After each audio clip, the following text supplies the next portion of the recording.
The Temple Builders Guild approached us and they said, listen, we would love to power our camp and workshop with solar. We have 2 weeks. Having already figured out this system, having already started to build it for our camp, I offered to build them a system.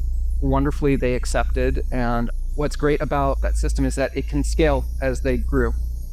It did get them about 3 or 4 times further than a consumer off-the-shelf product would have taken them, even for that same price. I'm excited to put these kits together for other groups and other camps and to show people how to build this for themselves. Meet the people who make Burning Man happen. Around the world. Dreamers and doers. The artists, freaks and fools.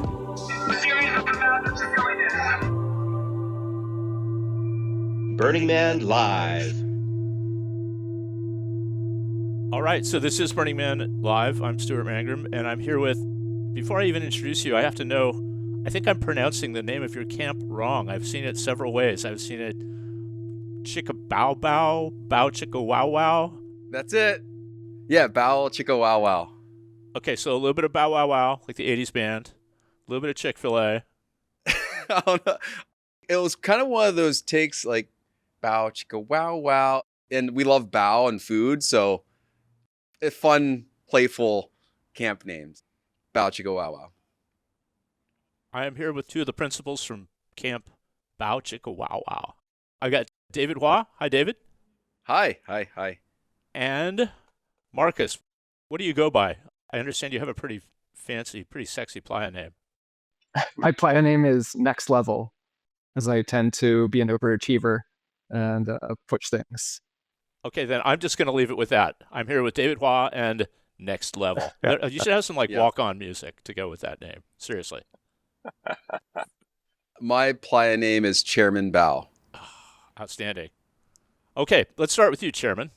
At least a few of our listeners live in culinarily deprived areas where they don't even know what a baozi is. So let's start at the top.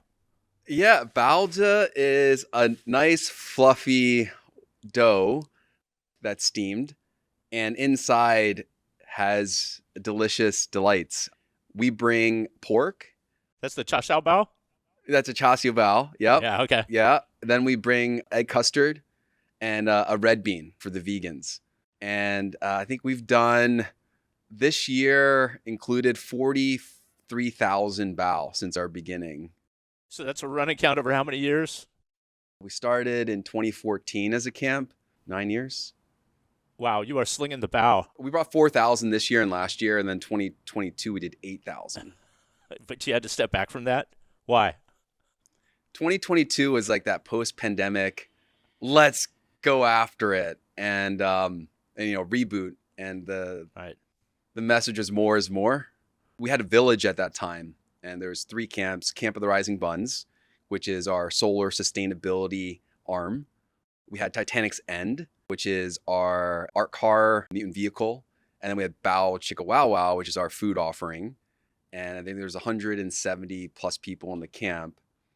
And we're like, yeah, let's go for it. 8,000 bao, build a huge new art car, and try to do solar. So it was a lot. And then we started scaling that back in 2023 after some hard lessons. But that's the way of the camp, right? Always bite off a little bit more than you can chew and be happy with what you managed to get done. Stretch goals. Stretch goals are everything at Burning Man.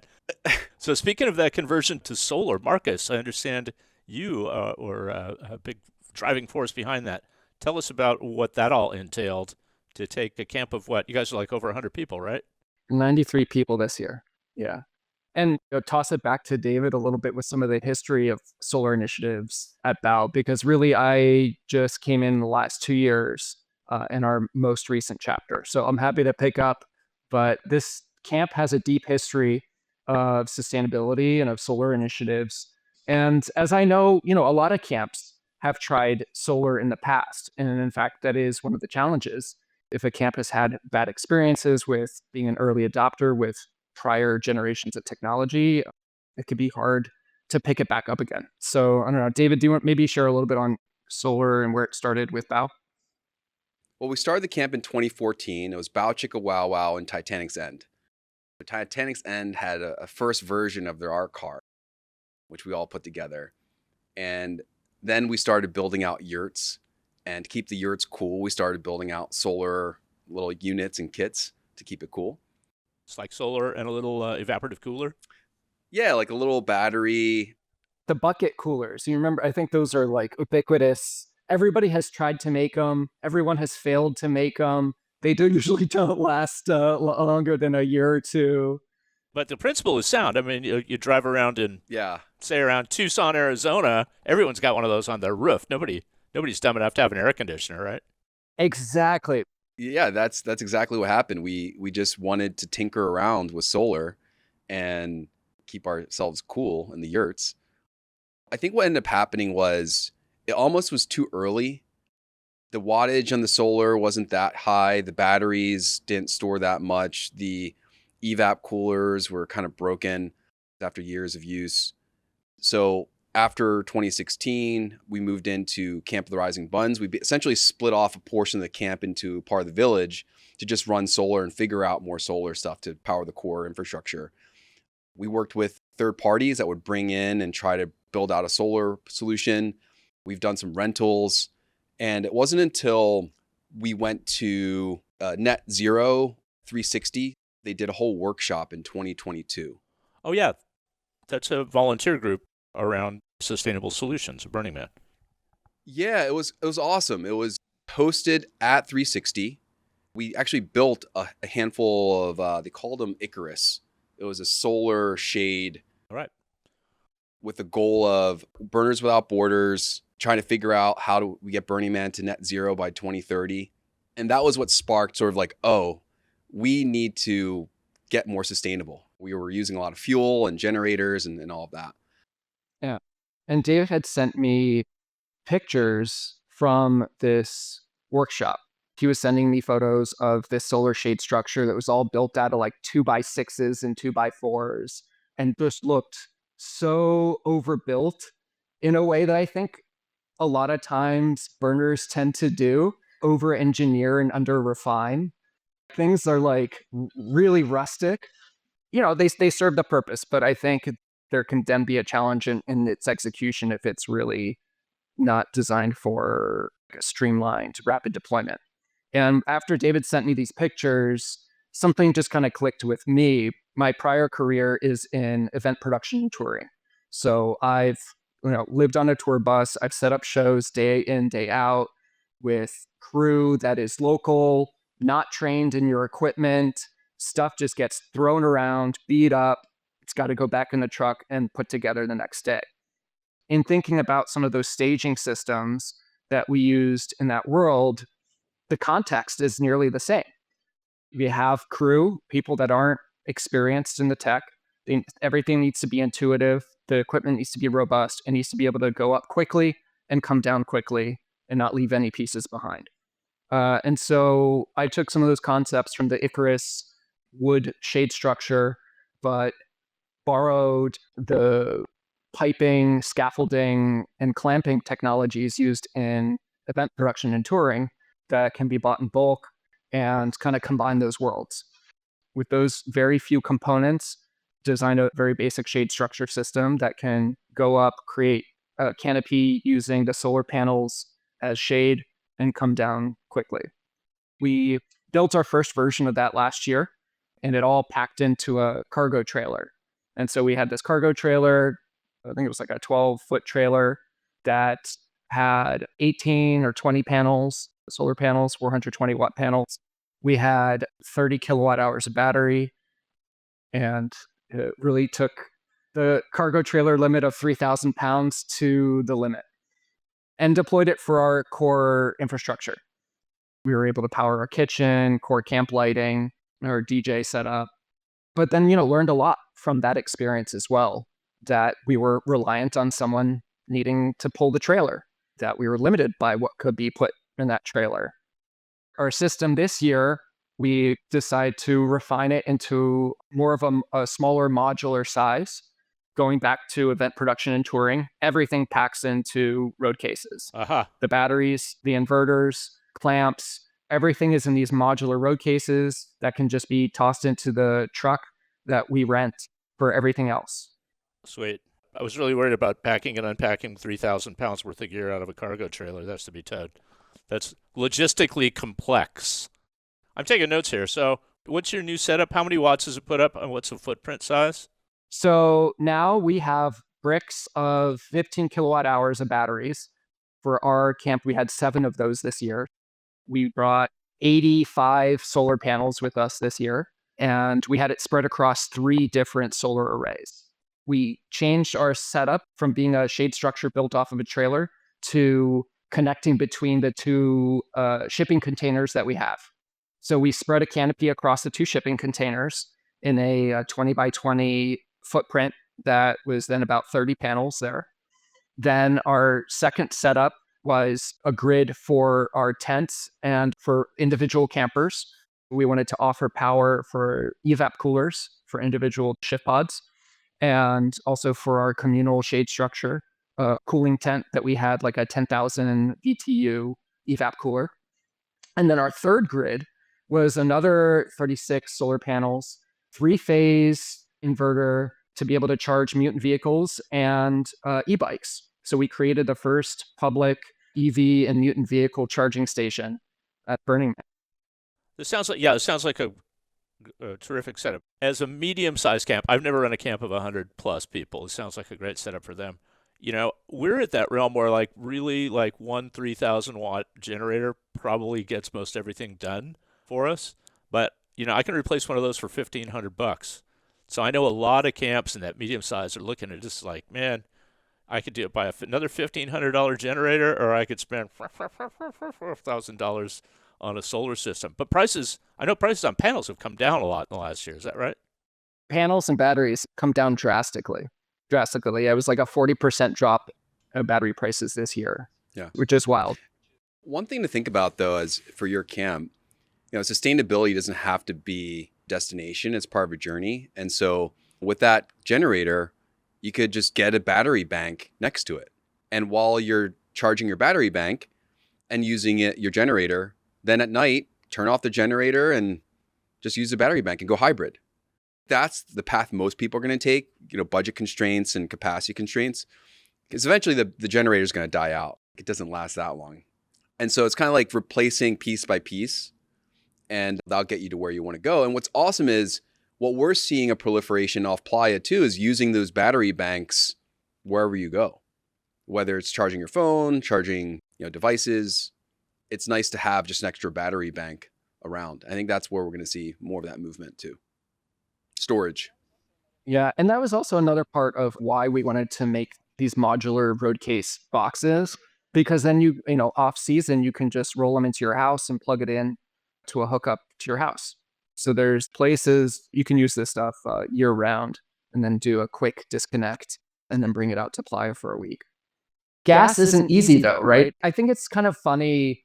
There's like rose-colored glasses with generators for some reason at Burning Man. It's like people think that's the easy, cheap solution when those are engines that have a ton of moving parts. You have to clean out the filters. You keep them maintained. They tend to break down. You have to deal with the logistics of fuel, storing fuel, bringing it in. And if you're one of the medium, like larger size camps, you're running your generator 24/7, and you're reliant on your daily delivery of fuel. That's a big deal.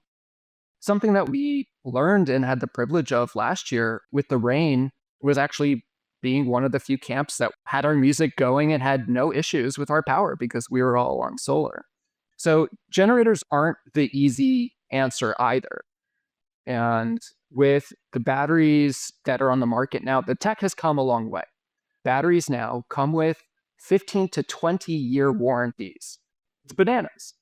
You can store them without any maintenance. We store ours at 50% and come back the next year if we haven't used them and they're still at 50%. The prices have really come down and the stuff is really designed to last in ways that generators aren't. Yeah. We want to make commercial technology accessible. We've noticed a gap in the market. We saw there's a lot of the small consumer, prosumer, like Bluetti, Jackery, sort of camping sized, where they call portable power stations. battery brick with a small inverter. And then there's the city size power. And then there's the city side. And then in between, I know what you mean. Yeah. So then there's the shipping container full of batteries. There's the tow behind battery banks that you can rent. There's nothing in between. But if you take the tech that's used for in-home battery and inverters and put them in a box and make them easy to push around, then that's essentially what we created and what we're trying to share with other camps. I do like that idea of stepping up to a battery bank as the next step. I know that on the organizational side, our power vendor switched to batteries this year, and it made a huge difference for noise, for gas consumption, for all that stuff. I'm a huge fan. Hey, David, I want to know more about you. What was your path to get where you are, man? My first time on the playa was 2012. My first time, me and my wife went, and we loved it. It was incredible in so many ways to be showered with gifts, knowing that people spent thousands of hours building this place for us. It's amazing, and we were hooked. And our love language is food. I grew up around food my whole life. My family has a restaurant called the Golden Dragon out in Plymouth Meeting, Pennsylvania. It had a 40-year run. Wow. And so we thought, okay, how can we do food well? We said, all right, let's go to the best camp that does it. And that second year, we camped with the French Quarter. We kind of learned how a huge village operates, and also that we were doing these like underground dinners for artists where they got a ticket, they could come, they could sit in an art car, they can eat. We cooked like 6-course dinners. It was crazy. My wife made like frozen key lime pie. We did a spit roast boar. It was gnarly. It also was like a ton of work. And so we were like, we're going to do our own camp. And we thought of the thing that is the easiest to make out on the playa, and that was bao. Now, when you say easy, though, let's dig into easy, because there's certainly a lot of gear involved. How many steamer baskets do you have, and how many walks of boiling water? Yeah. The first year we did 2,000. We did it through these little butane like hot pot. Plates. Yeah. Yeah. And we brought them up in coolers with dry ice. We had this 10 by 10 carport with a stripper pole in the middle. Of course. That was like the Chicka Wow Wow. And you would like dance and do these things and you get a bow. And then we had Titanic's End, the iceberg car, and we would go on the art car out in Deep Playa and we would do pop-up bow. Nice. We were just all about delighting people with this warm, fluffy, delicious food offering. What was great about it is we got to gift finally. The first 2 years, I really didn't do that much of the gifting per se directly because we would cook it, but someone else would eat it. I wouldn't see it. But to give someone a bow directly and get such praises over and over and over and over again is really a wonderful feeling. And that feeling is kind of what fuels our community. We try to make everything in the camp as easy as possible so that we can put more time into our gifting. Yeah. Year by year, we tried to tweak the infrastructure to scale up our bow giving. 2022 is probably peak bow with 8,000 bow. We had to leave the coolers and dry ice to chest freezers. So we brought up 4 chest freezers full of bow. But that was also the year where like, oh, chest freezers are great. We're reducing dry ice. If we can get this on solar, we'll save money on dry ice. We'll save money on gas. And, 2023 was a realization of that too, helping alleviate costs on our go-to infrastructure that then we could use for more bow. Or in our case, in 2019, we started the night market, the Far East night market. I'm not sure if you heard of that. In Black Rock City? Yeah. So on Wednesday night, we're usually in the 3 o'clock sector. We bring between 10 to 15 camps on our plot. And it's like this whole night market of food and drinks and like hanging out. What night is this? Did you say Wednesday night? Yeah. And shit. We did. So this was our fourth year doing it. And we fed, I think, 2,500 people easily. We had Oh Hell Non doing lamb chops and chicken tikka. We had the lavender hand wash station. We had the pizza people. We had boba. We had ramen, sausages. Yeah, it was awesome. So, and what was cool is we powered all of them. And we didn't have to run generators to different spots. We had plenty of ice because we had an ice machine that was powered by the sun. And we were able to run this without a generator in sight. You could hear everything. It was awesome. To answer your question, we think a lot about abundance. Bao, I don't know if you know what bao means. We talked about it as the food, but there's also like a homonym for feeling full. Yeah. I'm full. I'm bao. What's your Paula? Yeah. What's your Paula? What's your Paula? Yeah. It means I ate until I'm full, right? Yeah. Yeah, eat until you're full. And so we believe in abundance and being able to offer that abundance to everyone around us. But it also starts with us being full ourselves. So we try to do a lot of things around that theme.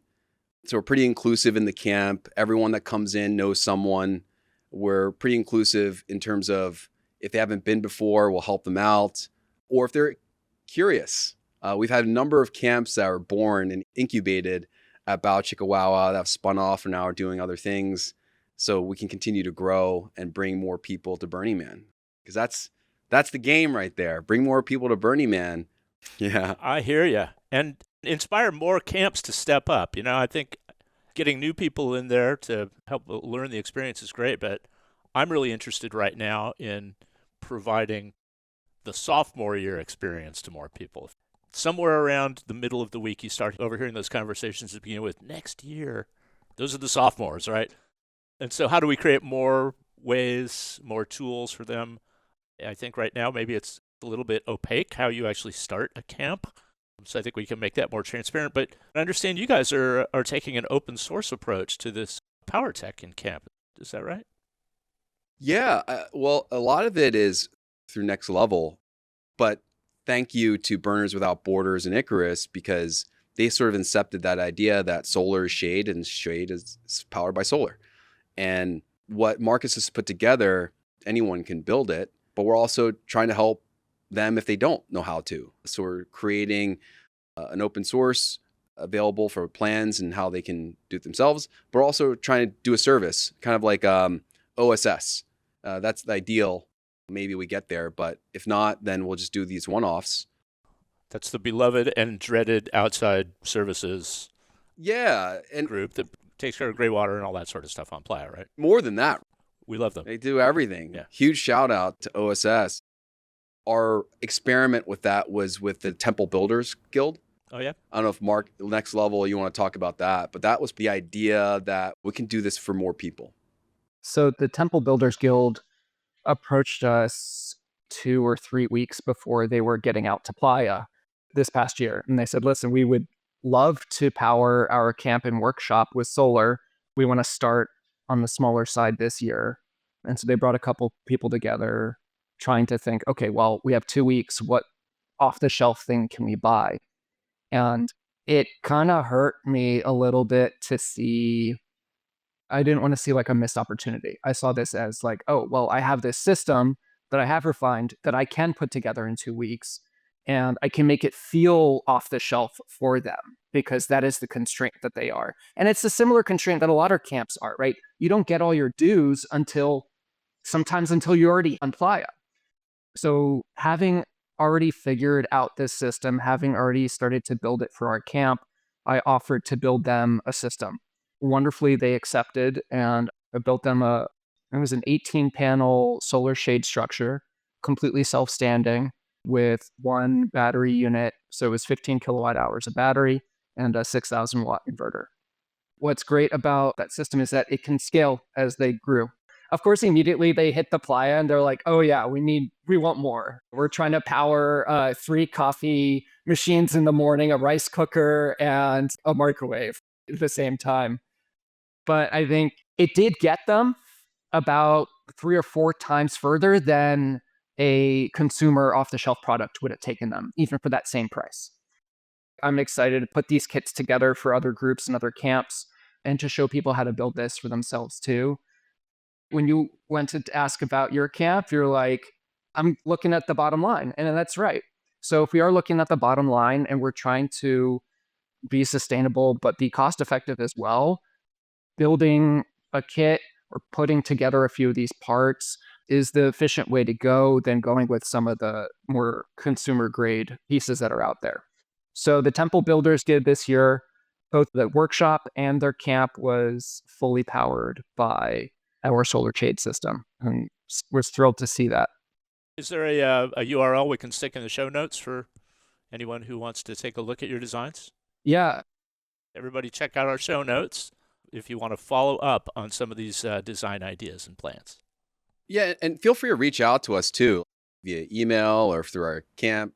We're happy to help and talk to any of you that are interested in getting off of gas or doing hybrid approaches. Okay, great. Thank you. Let's talk about food some more. Yeah, let's talk about food. I love food. Over many, many years of cooking, I've developed a few cheats and a few workarounds. I'm sure you have. Taking your Bao operation from a hot plate under a garage carport shelter to what it is now. Yeah. Any tips for streamlining, running a better operation, having less crap left over at the end, all those things that we worry about when we have on-playa kitchens? I think about this all the time, and I'm so happy for the question. And we're happy to do tours. We did a few tours over the last few years for other kitchens to come through. Oh, cool. And how our camp's laid out. By no means do we have it perfect, but it works for us, and continue to iterate. If we talk about what we did this year in our kitchen, we try to do a few things. One, allow people that do want to prepare their own food to prepare it. And ideally, they did it on the induction stove or through the microwave, all powered by solar. And we also wanted to reduce going to get ice. So we got an ice machine. We made 500 pounds of ice a day, all on solar. So we saved a bunch on solar. And then we ran this evap cooler, huge evap cooler that was also powered on solar. We did go through double the amount of water we thought we would need, but that will be a problem we'll tackle next year. But what was awesome is all the leftover water that the ice machine needed to filter through just went straight into the evap cooler. So there's things like that where you can marry the two. In terms of food, people could bring their own. We have two camp meals that we provide for the camp where we all get together and hang out. But we also encourage people, if they're cooking their own, to bring double. And that way they can host another group at the camp and be like, hey, you want to have dinner with us? And allow people to take on and off on meal planning. The other thing that my wife does is like a meal plan where all the food is prepared in advance in microwavable pouches or frozen. And then that way people can just take it, they use it as their ice in their cooler, and then they heat it in a microwave. And the only thing that's moved is just the plastic that it came in. And usually we do double portions in that. That way people can share it, or they're hungry and, share with another person, or they double up. So we think about that too. Preparing as much as you can before the playa, allowing prep minimal on playa, and then try to, any of the waste. We have compost that we bring to compost camp. We have a burn bin to burn all of our compostables. We have lots of chopsticks, as you can imagine. So not a lot of plastic utensils or anything, but, chopsticks burn, and burn those. We also this year, it was kind of a happy mistake, but usually for Build Week, we will bring like disposable chopsticks and paper plates and paper bowls. And somehow we couldn't find that bin, or thought it had been left behind. So then we just asked that everyone use their own reusable containers for all of Build Week. And then of course into the rest of the week, everyone just brings their reusable camp plate and spoon. That reduced our amount of trash. I think we went down 10 or 12 bags of trash by not having any of those paper plates or paper bowls. So relying and insisting that campers bring a reusable bowl or utensil is critical. In 2022, we had 43 bags of trash, heavy duty contractor grade. In 2023, we brought that down to 25. And then this year, we had 12. Yay. All right. Yeah. We also did not burn a single gallon of fuel. We had generators, we had the gas, we didn't need them. We were completely on solar and batteries And we had more than enough that we were able to charge mutant vehicles, e-bikes, personal devices. One of my favorite stories this year, there's a guy I know, Casey. We used to work out at NIMBY on our cars out in Oakland. That would be the NIMBY makerspace out in Oakland. Yeah. Shout out to Snook. Love you, Snook. Yes, that's where we built Titanic's End. That's also where we met Air Pusher and a bunch of other art cars. But Casey has an art car called Double Time, time like the spice. And he totally needed a jump because it's an e-battery art car. And it just so happens he found out that our camp exists because our steamer, how we steam like hundreds of bow every 20 minutes, broke, and we had to go to the welders camp. They welded it. They told them about our camp. So Casey comes over, and we just literally got it done. It's working. And we're able to just roll over our batteries, jump as our car, ate some bow, hung out, reminisce, because I haven't seen him in like a few years. And just loved that it was such a playa moment of everyone kind of contributes to everyone's burn in some way. And just so happens one bad thing kind of led to a good thing, which led to another good thing, which then led to an amazing experience because that's exactly what we built it for. It was awesome. It was such a cool moment this year. And that was because of the power of the sun. Buddy got a jump for an art car? Yeah, right? Yeah. It has been really exciting to offer that as another gift, the ability to charge, whether e-bikes or art cars. I think there's a lot of people that, as hard as it is to build an art car, sometimes just building, that's plenty of a project. And then to figure out how to charge an e-art car is a whole other thing. So I think what we are excited is to keep that as a public resource. And as much as other art cars can give us a heads up so we can kind of schedule the in and out. But yeah, if there are mutant vehicle builders to be, or those that already have an electric art car that are thinking about how to charge it, please reach out and plan that into your next burn. Well, that's great. We definitely want to see more mutant vehicles cut the gas line. But hey, do us a favor. Don't juice up that e-bike guy. You know that one guy I'm talking about? What guy? What guy? The one who says that he has to go 25 miles an hour everywhere he goes? The one guy. Yeah, I'm sorry. There's not just one of those guys. Anyway. Oh, yeah. Just because people have no self-control. E-bikes are kind of controversial, right? And also it's a rush. There's so much rushing. If you just slow down a little bit. It's a rush just walking the playa. If you've never been out there when it's not Burning Man happening, I strongly recommend it. Go on a night with no moon, and you will see the sky like you've never seen it before in your life. And you can drive really fast, maybe with the brake on the accelerator and sitting on top of the car and all that stuff. I will do that. I think it's awesome. But one thing I thought the e-bike helped us a lot, we do on-demand bow. What? And so... Wait a minute. Yes, we do on-demand bow. We actually bring bow to wedding ceremonies. We did the placement meetup. We've run it to the DMV. One of our favorite things to do is give out about 1,500 bow before the gates open. We go and drive up to different art installations while the lights are still on and feed the crew. Nice. It's like our favorite thing to do. And those e-bikes helped us bring those 1,500 bow out before the gates open. What? Come on. You can only fit like a half a dozen bow on an e-bike. No. So we have these backpacks. Each of the backpacks fits 80 bow. Okay. Each one has 12 racks. And so 4 of us would load out full, like 400 bow at a time and just go and drop them at all of these different places and feed the people. We did the drop to Temple Guild, and then they showed us around the temple. And shout out to Rat. That's the Renewables for Artists team. Yes. More of our favorite people. They did an incredible job there, powering the temple.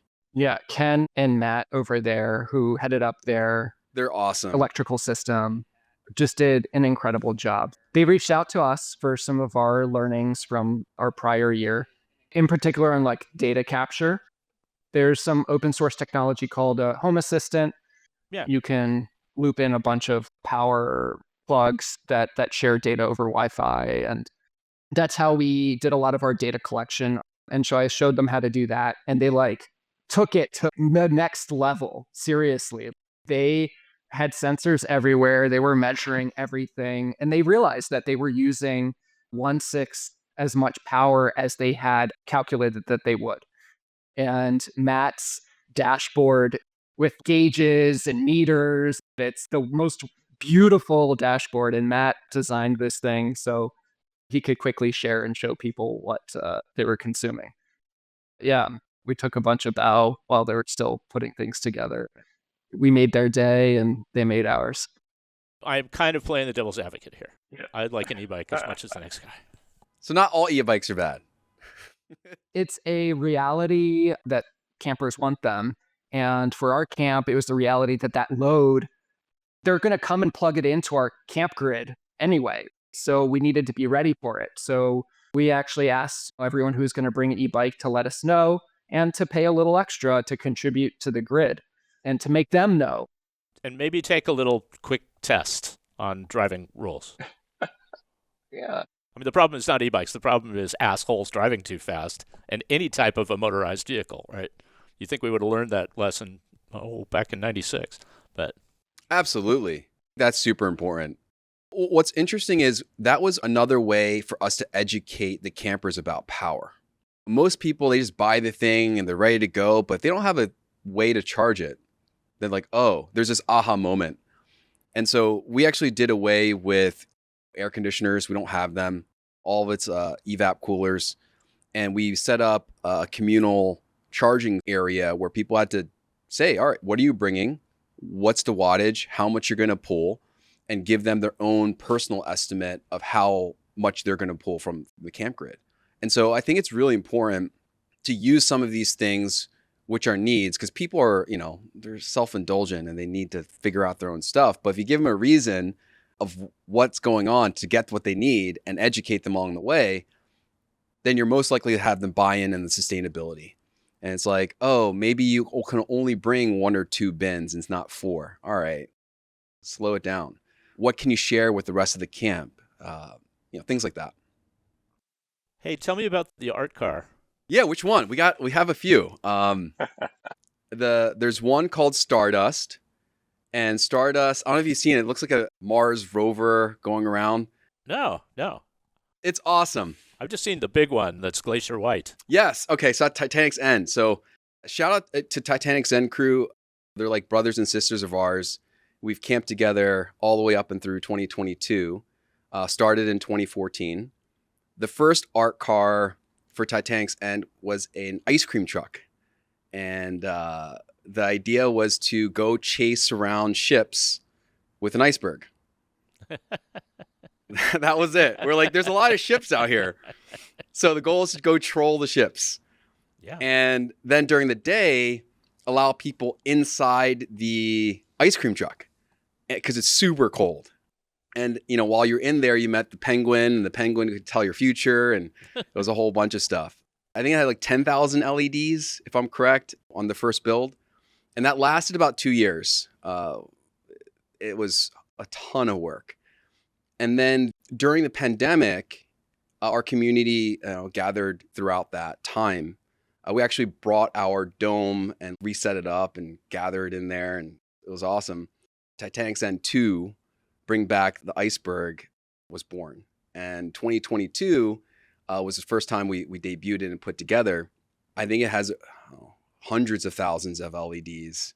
It's meticulously built to be able to weather insane conditions. The first one was kind of the death trap. I'm not going to lie. People getting off the vehicle was like terrifying. This one has perfect staircases and multiple ways of in and out. So, Titanic's End was camped with us in 2022. Then we split off in 2023. Turns out with a mutant vehicle of that size, you need fuel. And Hell Station is all the way on the other side. And getting right into Deep Playa, you kind of need to be in that 9-10 area to get right there. So, yeah, Bao Chicka Wow, I like 3. I like the east side. Shout out to our placers. What's it? Bratty Cat. Thank you. You guys are awesome. Oh, you 3 o'clock people. Yeah, I know what you're like. Yeah, our three's great. I love three. Three's chill. Yeah, so Titanic's End is over on the other side, and I think they just wrapped up another great year, and that crew over there is one of the hardest groups out there. They are totally still on the track of more is more, and Bao Chicka Wow Wow has kind of moved back into less is more. Plenty is plenty. Plenty is plenty. We're still connected. This past year, they debuted their second art car, Mothership, which is like their front of house car. It's a giant like UFO on its side. Oh, I saw it. I saw it this year. Beautiful. It's absolutely stunning. It is so well engineered. And as they were designing it and building it, it's built off of electric motors. I think it's like a mining vehicle, like for mine sweeping vehicle. Yeah, some kind of a utility vehicle, yeah. But it's electric. And they have a generator at their camp, but they're like, well, we would like to come over to our side. So I said, well, I would love to be able to charge the car off of solar using our solar power system. And they absolutely jumped at that. We're super stoked as a way for them to start to learn more about integrating solar as part of their production. It's a massive car with a massive battery. It takes 3 phases of power for charging. So then that was also a way for us to learn how do we charge an industrial battery that size off of solar. And so we built all that capability into our charging station. We can charge anything. As EVs become more common, the more modern contemporary EV cars and trucks can be your power bank. You can use them as your battery, as your camp battery. And then you can charge into it if you had some solar panels or off of a generator. The battery is the most expensive part of these systems. But if somebody in your camp has an EV, you're bringing around a 60 to 150 kilowatt hour battery. You have it there. And so you can charge it and you can pull a charge from it. So I see that also as one of the steps to getting more camps to relying less on generators.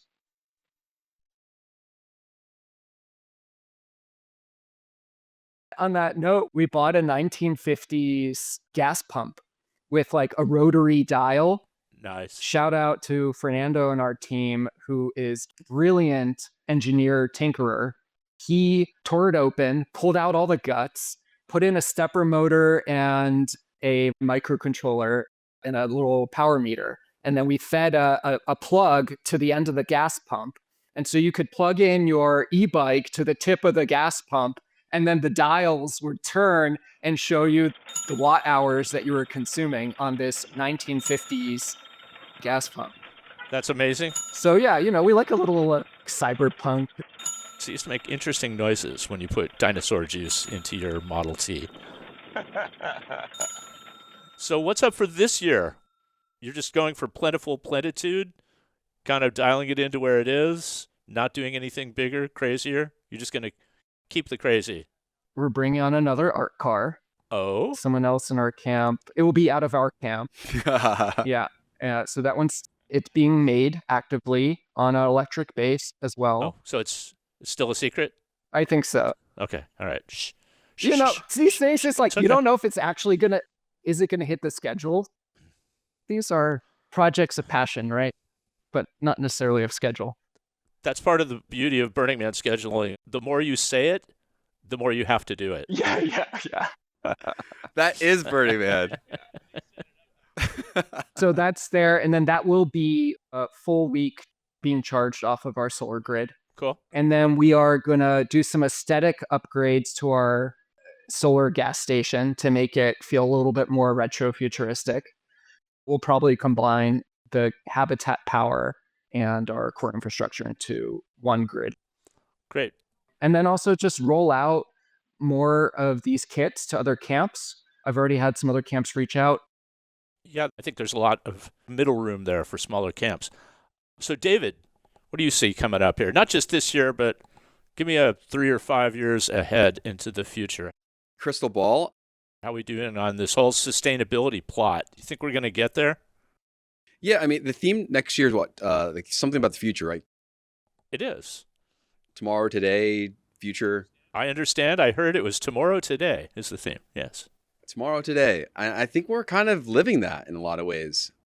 For us, it's not just about sustainability and energy, it's sustainability and culture. When I look at the reason for that sophomore group to create a theme camp, a lot of it is like how they want to create their own community or support their community. It turns out, though, that being skilled in one thing doesn't necessarily translate into other things when you're dealing with people in the desert. So I'm hoping like our experience now can help bring in new blood or take off some of the load on some of the crusty burners and know that more people here is a good thing and more inclusion is a good thing.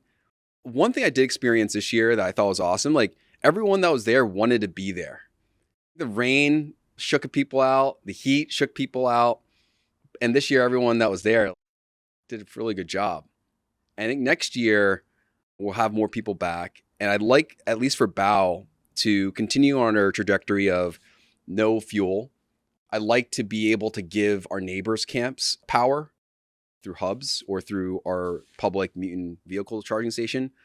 I love to be working with other camps and setting up charging stations of their own on other parts of the playa. I like the idea of there's so many bike repair shops. Well, we should have centralized power or microgrids. Centralized power in my mind right now is Hell's Station. That's where you go for gas. Why not have microgrids where people can charge their personal phones, do the things all across the playa? And that's not just blast in one green alternative zone, but across the entire playa. And when we talk about EVs coming up and them being able to offer that battery bank to their camp, 70% of Burning Man's carbon footprint is from transportation, just people getting there. So if we're encouraging a world by 2030 where the majority of things are powered by the sun or batteries, we're not burning fossil fuels, that's a huge added advantage of getting us to our goals. For us, food is a big piece. We continue to incubate food camps. So if you're a chef or aspiring chef, we'd love to bring you in, whether at our night market or in our camp ourselves. And we're really stoked with Oh Hell Non on its sophomore year this past year. They'll probably come back next year. They brought amazing Pakistani Indian food. We had like 600 lamb chops that were roasted over the charcoal. Messy, but delicious. I've never had such delicious lamb chops. Those bones were picked clean. Yeah, sure. Not a composting problem, but charcoal. Yeah, anyway. we composted that. Yeah, I'd love to see just more camps offering food and bringing people together however they want. We'd love to be a resource for that, as well as on the sustainability side. One thing I have been thinking about that I haven't really got a solution is we're finding my peers having more kids and family, and some people are interested in bringing their kids. We have dropped off Bao at Kidsville. You should have an activity for the Black Ark Explorers, which is like our scouting troop. I didn't even know that. Show them how the dumplings get made. Oh, that'd be cool. Yeah, they'd love it. Interesting. There's so many things about the playa I didn't even know happened. It's great. It's true. It's so many things to so many people, and that's why I keep going, honestly, because I don't know what all the things are to all the people. Why do you keep going, David Waugh? Wow. Why? It changes from year to year, but in general, I love the community. I love the gifting. I love the art. The principles have carried on to Default World. Some of my best relationships with, friends and the closest I felt have been people on the playa that are now real world relationships. I just finished my 11th burn. Like next year will be 12. I love that we can thrive out there. Like I don't worry about surviving, right? They say the first year, bring a cup. You're like, oh yeah, because I need to take care of myself. Then you bring a pitcher because you're like filling up your friends. I feel like Bao Chicka Wow Wow has a well, and that well is abundant for anybody and everybody to quench their thirst. I love the creativeness of the art, really with the solar. We had Finch, who's been our resident artist a couple of years, Marcus too. He made solar art for the first time. His arch was completely powered by solar, inspired from what we were doing. And I'd love to see more art incorporating solar, not just like this thing off in the distance as a battery bank. Why? What an incredible sense of freedom out there to be able to tinker and, pull on curiosity. Bao has been a bit more of like a canvas for other people to paint what they want to do. But the core of it, it's just we give out food and we give out bao, and we love doing that. It's just waterfalls of appreciation for something as simple as, something of sustenance for them. And I love visiting other camps and sharing in that. And the night market has been a big piece of that too. Marcus de Paula, next level. Why do you keep going? What does Burning Man have to offer the world? Or you, personally? Yeah.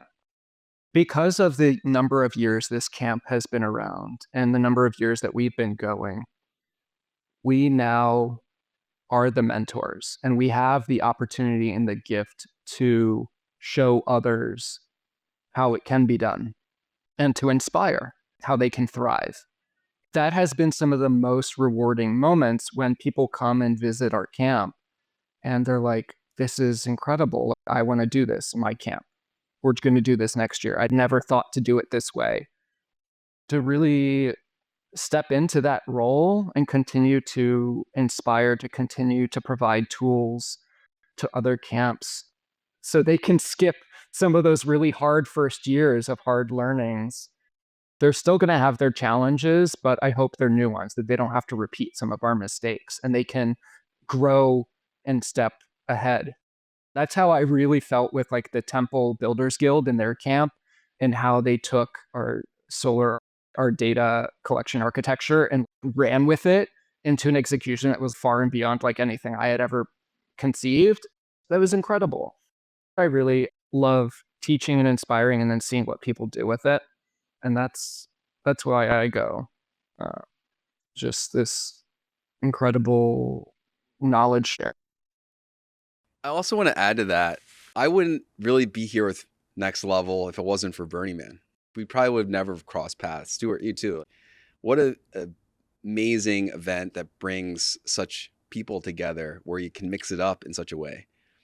This year we had people from 7 countries in our camp, which provided such an amazing viewpoint of different cultures and how they see things and what's going on, but still experiencing the dust together. There's not many places like that could do that. Serendipitously, here we are, and we're going to do this thing together. And whether it's one moment for a few minutes or whether it's for years, both possibilities are there. It's definitely like accelerated relationship development when you are cooking with people, sharing food, living with them, building showers with them. Yeah, it's funny. Building showers actually creates more closeness than taking showers together. It does. Yeah, yeah, it does. Yeah, it's these shared experiences that you really grow close to people, and you can see so much of who they are and the beautiful characters. Those characters shine through. You get to see aspects of people that you wouldn't see otherwise.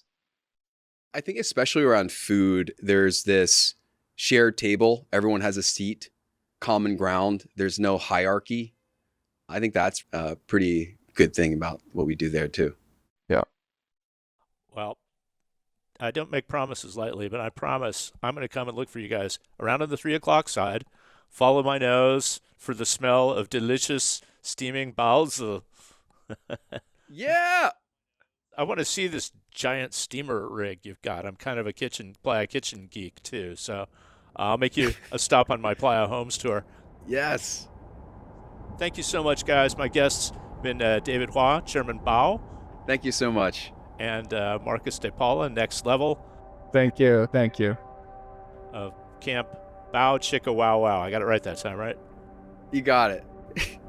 Bao Chicka Wow Wow. Bao Chicka Wow Wow. All right, thanks, guys.